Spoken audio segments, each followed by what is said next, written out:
esta será una sesión de lujo, donde tenemos una pareja de esposos que son admirables en sí mismo como pareja de esposos, pero también como empresarios.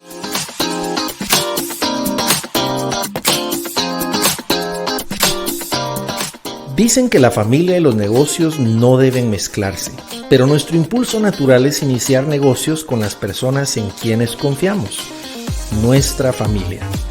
En Latinoamérica sí que nos tomamos esto muy en serio. Las empresas familiares representan el 90% de la participación de mercado y generan el 70% del PIB, por lo que son importantes motores en la economía regional. Claro, enfrentan retos como toda empresa: desarrollo de productos y servicios, implementación de estrategias de mercadeo, buena administración, entre otros. Además, la dinámica familiar implica otros desafíos. 1. Los procesos de sucesión. 2. El ordenamiento del gobierno corporativo. 3. La diversificación, especialización y expansión de las operaciones. Entonces, ¿es posible armonizar las relaciones familiares y de emprendimiento? Los latinoamericanos hemos demostrado que sí es posible, aunque se requiere de un esfuerzo extra para 1. Establecer claramente las reglas de administración del negocio. 2. Tener en cuenta que el rol de cada uno se define por capacidad y experiencia. 3. Incluir en el gobierno corporativo profesionales que no son parte de la familia. Con la dosis correcta de objetividad y pasión por un propósito compartido, los abuelos, padres, madres, hermanos, tíos, sobrinos y nietos pueden decir: somos familiarmente socios. La familia de Connie, durante 40 años antes de que nosotros pudiéramos casarnos, tenía un negocio familiar que hacía panadería. Y en algún momento ellos necesitaban hacer una inversión para un cliente grande de panadería. Y nosotros teníamos un espacio, teníamos un lugar correcto y pusimos un poco de capital.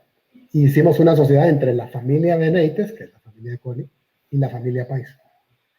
Ese fue el origen, más o menos en 1992, y sugerimos que llamarse Panifica, porque era una panificadora, pero que esa panificadora no estuviéramos involucrados ninguna de las dos familias. Esa fue nuestra primera decisión. Y la llevaba un gerente, la empezó administrando una tercera persona, y nosotros éramos como una junta directiva. Yo no sabía nada de pan.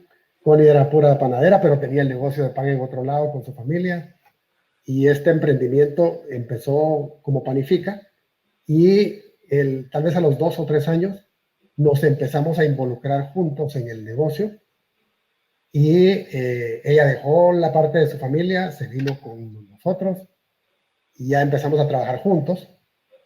Y esa empresa, que se llamaba Panifica, hizo un joint venture con una empresa de Estados Unidos que se llamaba Fresh Start Bakeries. Entonces de ahí viene el nombre Pani Fresh.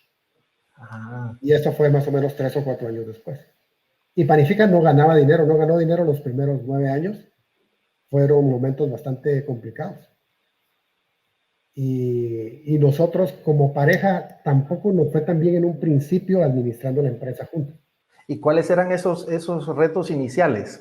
Porque la frase que acabas de decir es la más común que escuchamos en emprendimientos donde participa la pareja. Dice: es bastante retador, no sabemos cómo separar un rol del otro. Cuéntenme un poco de eso. ¿Cuáles eran los retos y cómo hicieron para superarlos? A ver, yo creo que lo más importante era que no identificábamos las diferencias y cómo podíamos encajar los dos con las diferencias. Entonces, en algún momento esta empresa, Fresh Start Bakeries, tenía alguien de recursos humanos, una persona increíble, que se llama Tim Purga, que nos vino a platicar y nos enseñó las diferentes habilidades que teníamos cada uno y cómo complementarnos en el trabajo. Entonces, por ejemplo, Juan Carlos es excelente para ver todo el futuro, los negocios nuevos,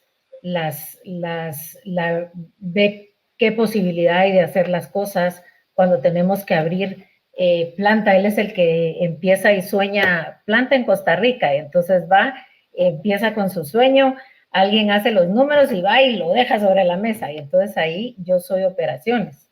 Entonces soy la que agarro la idea y la hacemos operar. Entonces cuando entendimos que cada quien tenía un rol en la empresa y que cada quien teníamos habilidades diferentes, empezamos a trabajar mejor. Y eso funciona también en los equipos en la empresa. Cuando hay un gerente que tiene ciertas habilidades y no tiene otras, hay que ver cómo se le hace el equipo de gente para que tenga todas las habilidades del departamento. Yo creo que han comentado algo que es fundamental y lo sabemos por sabiduría popular, que las diferencias son importantes, que en el equipo hay que tener talentos complementarios, pero decirlo es fácil, pero vivirlo en la práctica, cuando a lo mejor está el soñador y le cuenta a su pareja y la pareja es más de operaciones y le aterriza el sueño, es más común dejar de valorizar esas diferencias y decir, bueno, me estás destruyendo el sueño que tengo. ¿Cómo hicieron para valorar esas diferencias que sin duda esa complementariedad es lo que los ha llevado al éxito? Y de nuevo, ratifico lo que siempre veo en ustedes, que hay una admiración recíproca de esas fortalezas. Recuerdo cuando conversaba con Juan Carlos que me decía, no, Connie es la reina de las operaciones, es extraordinaria en hacer que las cosas funcionen.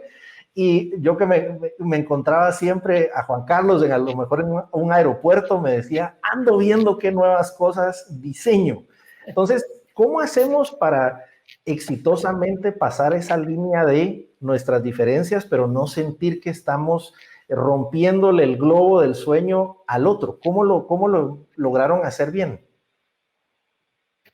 Yo te diría que lo primero que uno tiene que hacer es paz con cuál es su temperamento. Y uno entender que ese temperamento viene con debilidades. Y que realmente uno se casa con el opuesto, lo que significa que uno tiene la oportunidad de fortalecer sus debilidades con las fortalezas que trae el otro temperamento. Nosotros, o sea, yo desde ese día aprecio tanto que alguien puede ver las operaciones porque no me gusta estar viendo el día a día, no me, o sea, me desligo lo mayor posible porque me quita mi capacidad de ser creativo, de desarrollar cosas nuevas, me quita espacio y me genera estrés. Y yo creo que ella igual, ¿verdad? A mí me estresa mucho ver el futuro y no los números, me cuesta.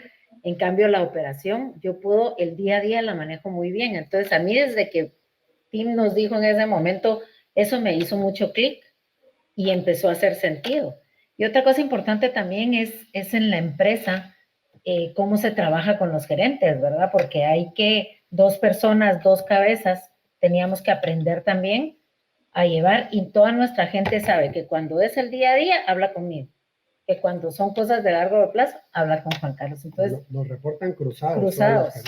Entonces, eso es cuestión de irlo trabajando poco a poco, irlo al principio, pues era, no lográbamos al principio que la gente entendiera cómo íbamos a trabajar, pero después de un tiempo, y gracias a Dios tenemos un equipo de gerentes maravilloso que lleva con nosotros muchísimos años, creo que 20, ya no sé ni cuántos años llevan, 25 ya algunos, es gente que ya aprendió a trabajar con nosotros y para nosotros es muy fácil llevar la empresa.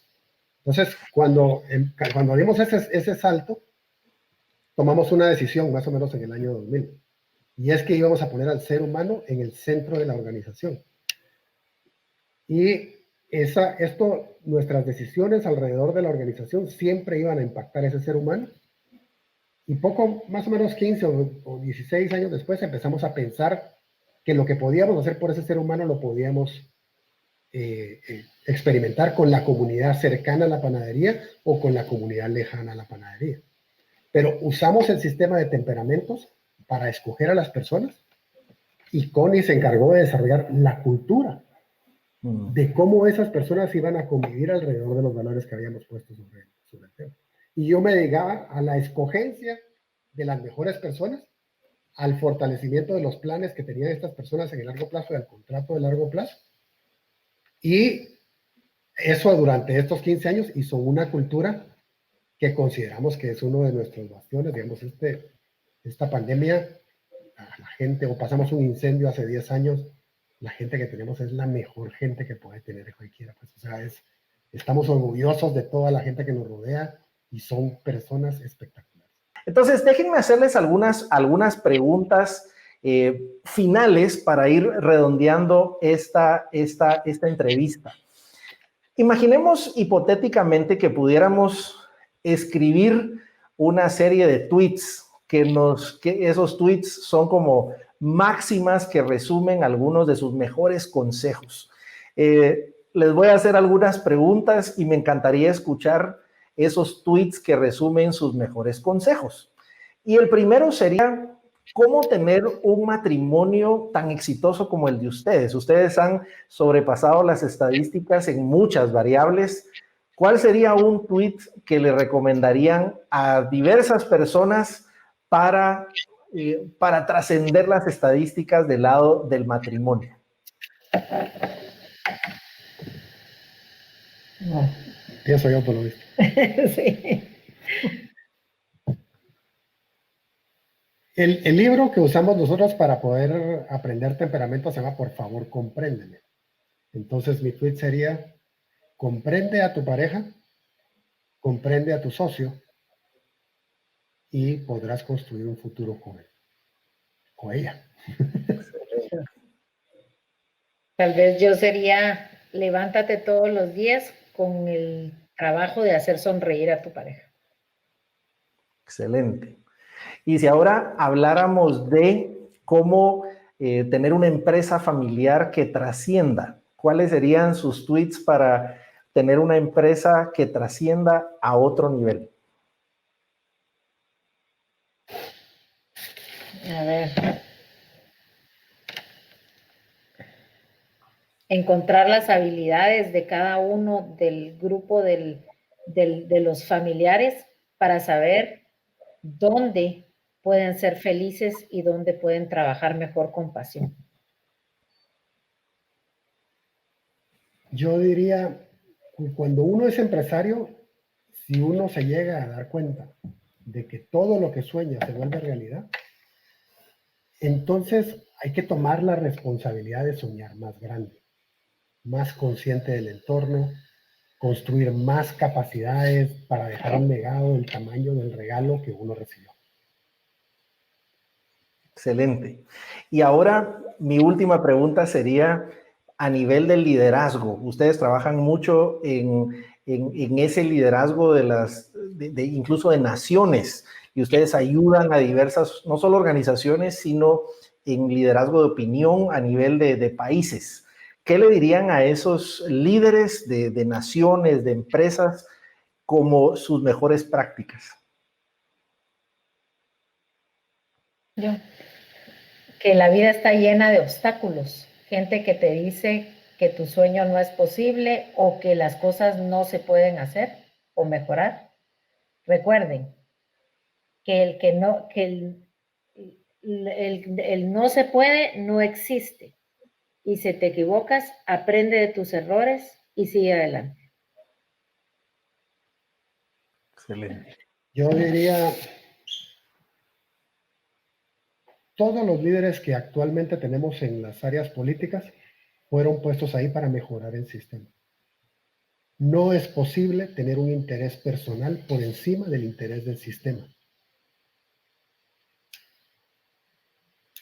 Excelente. Siempre tiene que estar primero el interés del sistema, para todos los que son líderes políticos.